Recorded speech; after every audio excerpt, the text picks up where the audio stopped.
고난을 통해서 과연 우리가 어떤 유익을 얻을 수 있을까요? 어려움 때문에 기도를 해야겠다라는 생각을 한다면 아마 우리에게 유익이 되는 것입니다. 잃어버린 것이 많아도 고난을 통해서 예수님을 믿었다면, 고난을 통해서 우리들의 믿음이 성숙되었다면 분명 고난은 우리에게 유익한 것입니다. 성경에서 예수님 외에 고난받은 사람을 말할 때 가장 대표적인 사람이 욥이 아닐까 생각이 듭니다.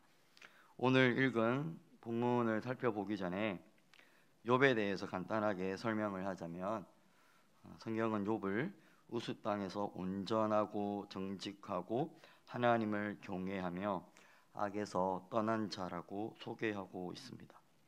그리고 욥은 생일이 되었을 때 가족과 함께 잔치를 벌였습니다. 그리고 아침이 되면 욥은 가족 모두를 위해서 번제를 드릴 정도로 하나님 앞에 온전한 믿음을 가졌습니다. 성경은 욥의 삶이 한 번만 이런 것이 아니라 항상 이러한 삶을 살았다라고 말합니다. 그런데 하루는 사탄이 하나님 앞에 서게 되었는데, 하나님이 이제 욥에 대하여서 잔뜩 칭찬을 늘어놓으니까 사탄이 하나님에게 질문을 합니다. 욥이 어찌 까닭 없이 아무 이유 없이 하나님을 경외하겠습니까? 하나님께서 욥에게 주신 축복을 거두어 가시면 하나님을 당장 욕할 것입니다. 그러자 하나님은 사탄에게 욥의 목숨만 빼고 욥의 모든 소유를 사탄에게 맡겼습니다. 이제 사탄이 떠나자마자 욥의 삶에 엄청난 고난이 부어지기 시작합니다. 하루아침에 모든 재산과 자녀들을 다 잃어버렸습니다. 그러나 이러한 순간에도 욥의 믿음은 전혀 흔들리지 않습니다. 이러한 재앙 앞에 옷을 찢으며 무릎 꿇고 하나님을 예배했습니다. 그리고 주시니도 여호와시오 거두시니도 여호와시오니 여호와의 이름이 찬송을 받으실지니다 라는 유명한 고백을 하기도 합니다. 이러한 욥의 모습을 보시고 하나님은 매우 기뻐하셨습니다. 욥은 하나님에게 기쁨이 되는 그러한 존재입니다. 사탄에게 모든 것을 맡길 만큼 믿었던 사람이 바로 욥이라는 사람입니다. 사탄이 욥을 한 번 더 공격하여서 발바닥에서부터 정수리까지 종기가 나도록 했습니다. 욥은 질그릇을 가지고 자신의 몸을 팍팍 긁어내립니다. 피가 나고 구름이 나도 계속 긁었습니다. 이러한 모습을 보던 욥의 아내는 하나님에 대하여서 의심을 합니다. 그리고 더 나아가서 욥을 저주하기까지 했습니다. 뿐만 아니라 이러한 소식을 듣고 욥을 위로하기 위하여 왔던 세 친구들도 욥을 위로한다라고 말을 하지만 위로가 아니라 이 세 친구들과 욥이 서로 계속해서 논쟁하는 모습이 나타납니다.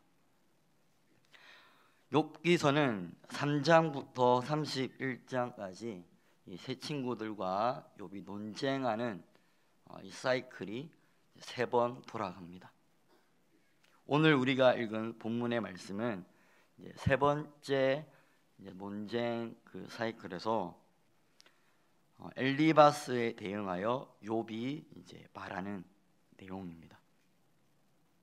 세 친구들과 욥의 논쟁은 시간이 갈수록 정리가 되는 것이 아니라 그 논쟁이 더 가격해지고 격렬해지는 것을 봅니다. 엘리바스는 욥을 향하여서 내 죄악이 크고 끝이 없다라고 신랄하게 정죄를 합니다. 그러면서도 잘못된 행동을 돌이키면 하나님께서 건져 주실 것이다 라고 권면을 합니다.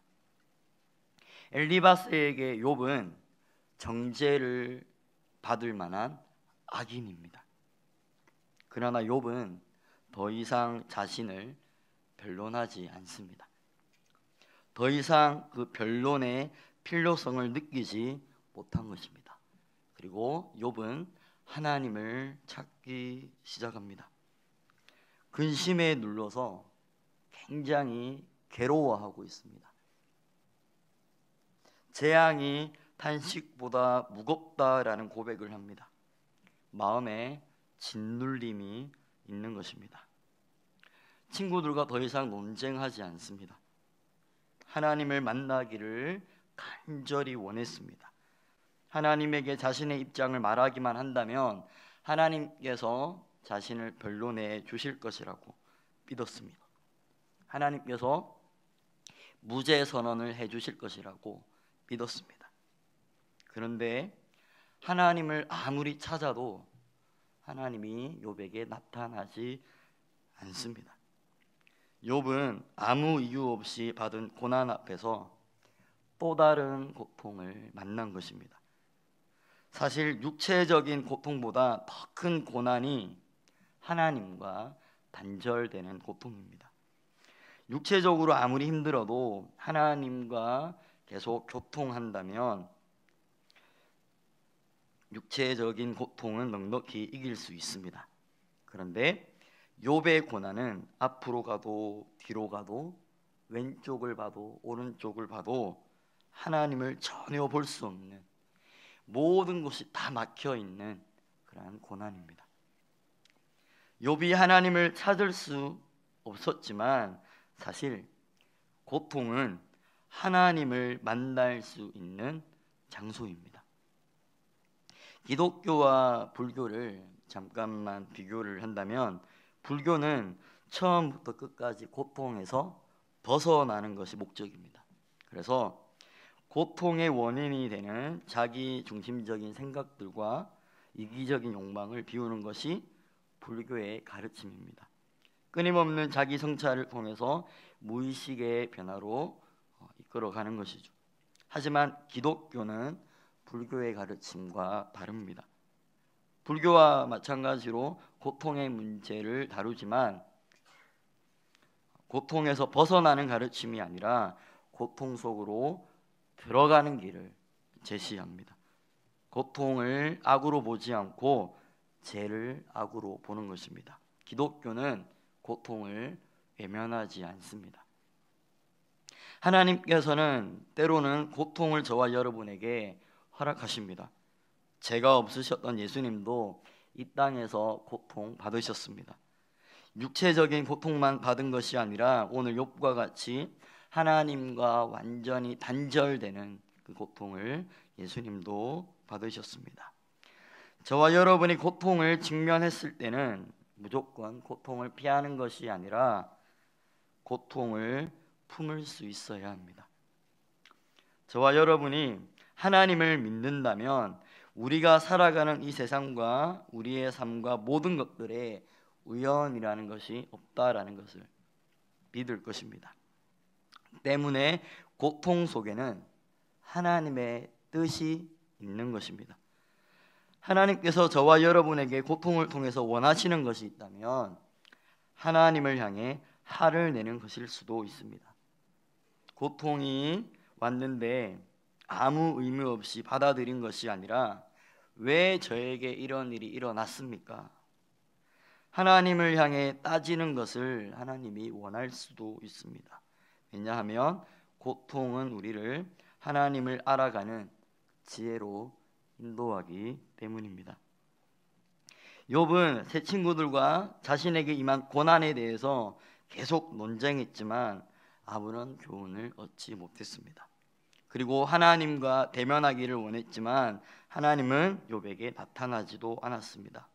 그럼에도 욥은 하나님께서 분명히 살아계시고 이 고난에 대한 하나님의 뜻이 있다라는 것을 알고 있었습니다. 그리고 23장 10절에서 유명한 고백을 합니다. 우리가 자주 부르는 찬양의 가사이기도 하죠. 23장 10절 말씀 제가 읽어드리겠습니다. 그러나 내가 가는 길을 그가 아시나니 그가 나를 단련하신 후에는 내가 순금같이 되어 나오리라. 이 말씀이 표준 새 번역에는 이렇게 번역이 됩니다.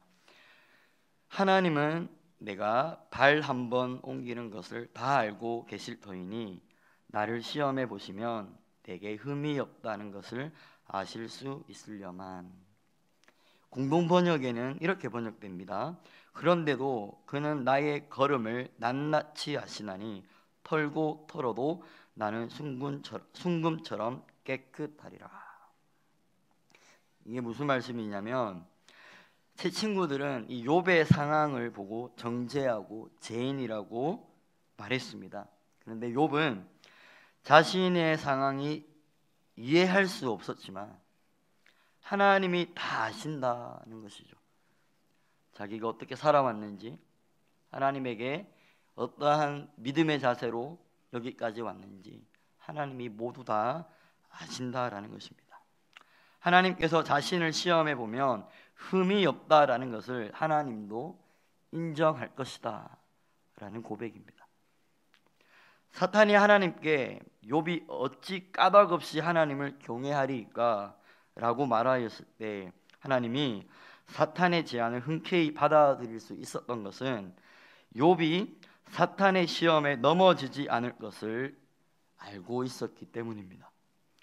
하나님은 욥을 통해서 사탄에게 그리고 그 당시 모든 사람들에게 그리고 오늘 저와 여러분에게 믿음의 삶이 어떠해야 하는지를 보여주고 있는 것입니다. 하나님께서 사탄의 제안을 받아들이신 것은 처음부터 욥을 믿었고 욥의 경건함이 하나님을 향한 경외에서 시작되었음을 보여주기 위함입니다. 저와 여러분은 이 세상에서 고통받을 때 하나님을 얼마나 많이 의식하고 그분을 의지하고 살아가십니까? 고통을 만났을 때 하나님이 없다는 것을 긍정하는 경우가 있지는 않은가요? 고통의 문제를 하나님께 가져와서 답을 찾기보다는 사람을 찾고 우리가 동원할 수 있는 모든 인간적인 방법을 다 동원해서 고통에서 벗어나려 하지는 않습니까? 이것도 저것도 모두 다 막혔을 때 그때 마지막으로 하나님께 나와 호소하는 모습이 저와 여러분의 모습은 아닌가요? 욥은 아무 이유도 없고 도저히 이해할 수 없는 고통 속에서 하나님을 계속해서 의지하고 나아갔습니다. 결국 고난이 욥을 하나님께로 더 가까이 나아가도록 인도했을 뿐 아니라 하나님과 1대1의 관계에서 하나님의 실존을 요구하는 그 자리에까지 인도한 것입니다.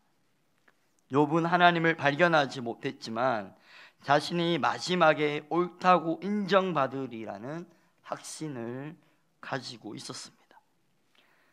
하나님을 향한 욥의 마음은 조금도 흔들리지 않았습니다. 하나님께서 계속 침묵하셨지만 욥은 여전히 하나님을 경외하고 있습니다.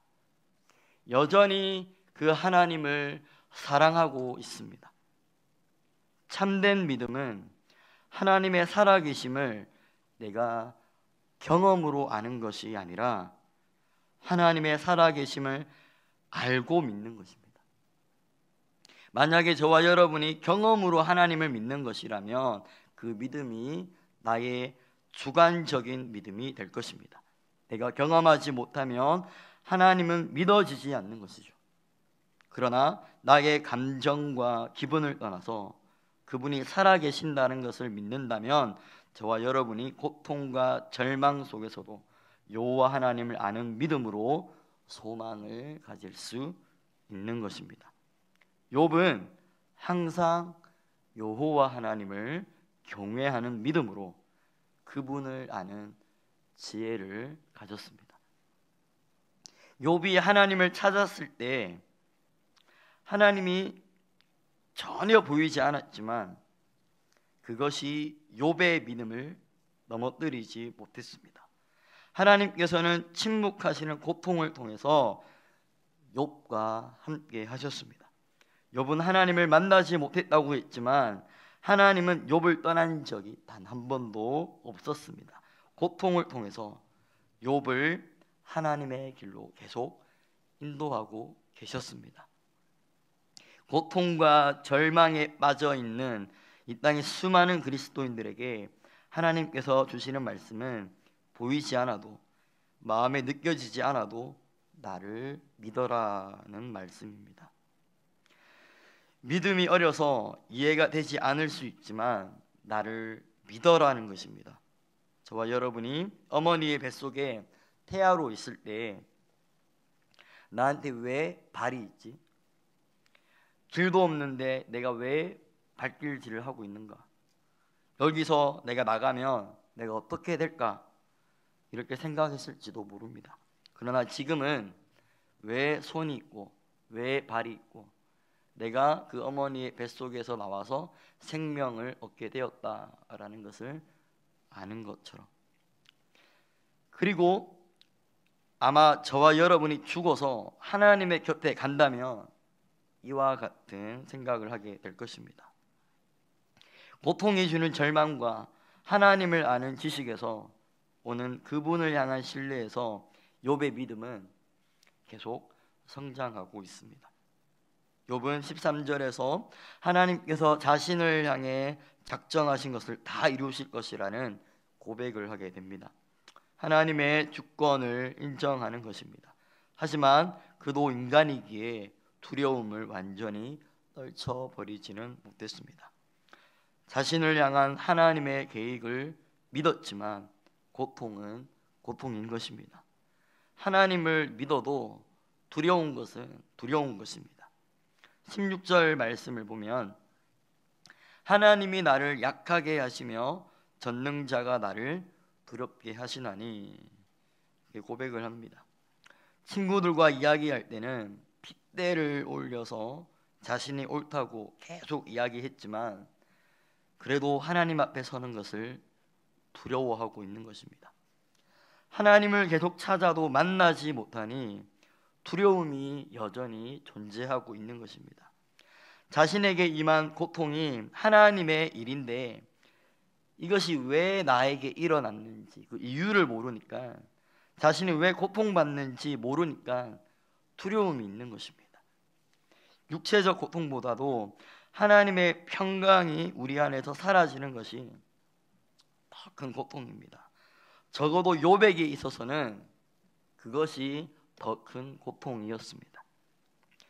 저는 중학교 때부터 선교회에 대한 비전을 가지고 기도하면서 목회자가 되었습니다. 사실 저의 아내는 저와 결혼을 하기 전 선교회에 대한 비전이 없었습니다. 결혼을 하고 GMS에서 함께 선교 훈련도 받았지만 선교에 대한 이야기를 꺼내는 것이 그렇게 쉽지 않았습니다. 문화도 다르고 언어도 다른 낯선 곳에서 생활하는 그것 자체가 굉장히 두려웠기 때문입니다. 그런데 하루는 저에게 아내가 찾아와서 낯선 곳에 가는 두려움보다 하나님의 평강을 누리지 못하는 것이 더 두렵다라는 고백을 하면서 선교에 대한 마음을 조금씩 열어가기 시작했습니다. 낯선 문화와 환경보다 복음을 전함으로 누리게 되는 평강이 있기에 기꺼이 선교를 함께 나갈 수 있겠다라는 생각을 한 것입니다. 혹시 여러분은 하나님이 느껴지지 않아서 두려워한 적이 있습니까? 저와 여러분이 이 땅에서 정말 두려워해야 할 것은 하나님의 임재가 우리 안에서 떠나는 것입니다. 세상도 아니고 육체적인 고통도 아니고 나의 연약함도 아니고 하나님의 임재가 저와 여러분에게서 사라지는 것, 그것을 두려워해야 합니다. 하나님의 임재가 저와 여러분에게 떠나는 것을 그 무엇보다 두려워해야 합니다. 그러나 우리는 그것보다 육체적인 고통, 당장 내가 피해보는 것이 더 두렵지는 않습니까? 성경은 욥을 소개할 때 온전하고 정직하여 하나님을 경외하며 악에서 떠난 자라고 소개했습니다. 동방에서 가장 훌륭한 자라고 말했습니다. 하나님께서 부어주시는 축복을 그 당대에 가장 충만하게 받았던 사람입니다. 하나님과 늘 동행했던 사람이 하루아침에 하나님과의 교제가 끊어졌다면 욥의 마음이 어떠했겠습니까? 어린아이가 하루아침에 부모님을 잃어서 홀로 길에 버려져서 사람들의 놀림거리가 되었다고 상상해 보십시오. 욥이 하나님을 믿기는 하지만 인간적으로 두려운 것이 너무나 당연한 것입니다. 정말 무서웠을 것입니다. 왜 이런 일이 일어났는지 이유를 모릅니다. 하나님이 아무런 대답도 하지 않았습니다. 얼마나 두려웠겠습니까? 그런데 우리가 욥을 통해서 배울 것은 이러한 상황에도 하나님을 찾는 것을 결코 포기하지 않았다는 것입니다. 왜냐하면 하나님이 살아 계신다는 것을 자신의 감정이나 느낌으로 안 것이 아니라 여호와 하나님을 항상 경외함으로 그분을 알고 있었기 때문입니다. 믿음으로 보이지 않는 그 하나님을 나타내고 있는 것입니다. 도저히 이해되지 않는 그 고통 속에서 끝까지 여호와 하나님을 경외하며 나아갔더니 드디어 욥이 38장, 39장에서 폭풍우 가운데서 말씀하시는 그 하나님의 음성을 듣게 됩니다.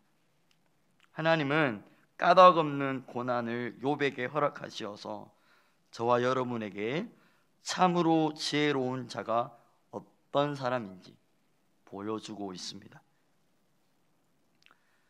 사랑하는 여러분, 욥은 하나님을 향한 꿈을 포기하지 않았습니다. 모든 상황들이 다 막혀있는 그 고통 속에서 하나님을 향한 꿈을 포기하지 않았습니다. 23장 7절 말씀을 우리 한번 함께 읽어보기를 원합니다. 제가 읽어드리겠습니다. 23장 7절 말씀. 거기서는 정직한 자가 그와 변론할 수 있는 즉 내가 심판자에게서 영원히 벗어나리라. 저와 여러분이 비록 욥과 같은 삶은 아닐지라도 욥이 꿈꿨던 그곳으로 갔을 때 예수 그리스도의 보혈의 공로로 저와 여러분도 모두 다 무죄 선언을 받게 될 것입니다. 어떠한 일이 있어도 어떠한 절망 속에 있을지라도 욥과 같이 여호와 하나님을 경외하는 참된 지혜자로 하루하루 주님 오실 때까지 예수 그리스도 붙들고 살아가기를 소망합니다.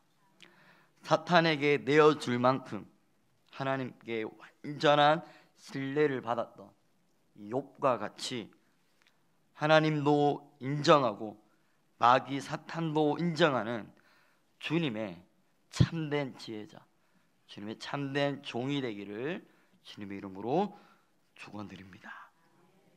기도하겠습니다.